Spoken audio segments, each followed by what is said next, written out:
Road మీద tea తాగుతుంటే చుట్టూతో వచ్చి సార్ సార్ నమస్తే సార్ మా టీ స్టాల్కి వచ్చారంటే మీరు గొప్పోళ్ళు సార్, గ్రేట్ సార్, మా హోటల్కి వచ్చారంటే మీరు గ్రేట్ సార్ అని చెప్పేసి ఈ సాష్టాంగ ప్రణామాలు ఉంటాయి చూడండి, అది అక్కడ ఉండదు.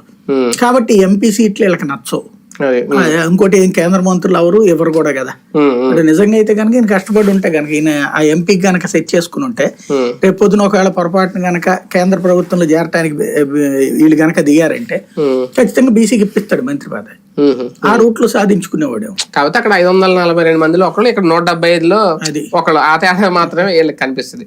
కానీ గుమ్మనూరు జయరాం విషయంలో ఒక రకంగా ఆయన పనితీరు 5 ఏళ్ల పాటు చాలా అద్భుతంగా ఉంది. అందుకే రెండోసారి కూడా కొనసాగించారు పదవి, మంత్రి పదవి అనేది. సడన్ గా ఇప్పుడు ఆయన పనితీరులో తేడా కనిపించిందా జగన్మోహన్ రెడ్డి గారికి? పనితీరు అద్భుతం అని ఇవ్వలేదు. బీసీ సామాజిక వర్గానికి సంబంధించిన మంత్రులందరినీ కూడా కంటిన్యూ చేయాలని డిసైడ్ చేసుకున్నాడు తను. ఎందుకంటే ఒక్క బీసీని కూడా మార్చలేదు కదా. బీసీ ఎస్సీ ఎస్టీ మంత్రుల్లో మార్పు లేదు. ఒక్క ఎస్సీ మంత్రులు అనుకుంటా ఒక అంతే. మాక్సిమం బీసీ ఎస్సీ ఎస్టీలు మార్చకూడదని అనుకున్నాడు. ఎస్సీ మంత్రులు కూడా సుచరిత ప్లేస్ లో వాళ్ళ ప్లేస్ లో మళ్ళీ ఇచ్చారు. అంటే ఒక ఎక్కువ మంది ఉన్నారు కాబట్టి బీసీలకు సంబంధించి మాత్రం మార్చలేదు మాక్సిమం.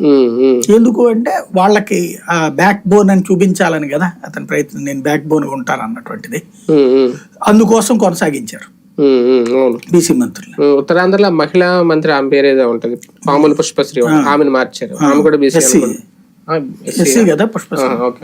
అదే ఆ కోటలో మార్చినట్టున్నారు. కానీ అంటే జయరాం ఇప్పుడు మారిపోవడం అంటే ఒక రకంగా ఆ ప్రాంతంలో